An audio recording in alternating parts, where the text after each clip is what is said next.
Hi, magandang hapon. Hello po. Ibang ngiti mo ah. Po? Ibang ngiti mo. Ay. But anyway, coming from the voice generation, how do you think your experience going to be different this time with the voice kids? I think it will be challenging for me. Kasi nga po, it's kids and I have experience with kids na kasi parang meron akong mga pamangkin, mga pinsan na bata. But kasi ito, I'm dealing with their dreams din. Para syempre, at their young age, ayoko naman na ako rin yung magiging dahilan para masira yung pangarap na magkasama naming binubuo.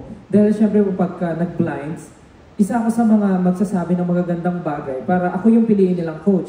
But sa mga next battles, ako rin yung magde-decide kung papauwiin ko sila or isasama ko sila sa next round. So, mahirap siya sa akin na parang papipiliin ako kung kumbaga as a parent, papipiliin ako sino yung pinaka-paborito kong anak na isasama ko sa ibang bansa.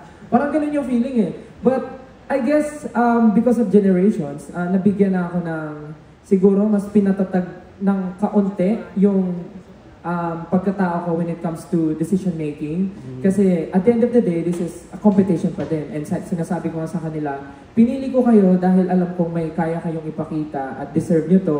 Pero sana, habang magkasama natin tinatahak yung journey nyo, yung dream nyo, pakita nyo sa akin na kaya nyo makipagsabayan dahil hindi lang kayo yung mga karapat-dapat din sa pangarap na to dahil marami kayong kasabay na kasing kaedaran nyo, ng mga kabataan na meron ding malalaking pangarap kagaya nyo. So, sinasabi ko sa kanila na ipakita niyo sa akin na deserving kayo at gagawin natin ang lahat para maabot yung pangarap niyo. So, for me, it will be very challenging but I'm ready to take the challenge kasama yung bata dahil katulad nila, may pangarap din ako at sana sabay namin marating yung magkasama. Ayun bro.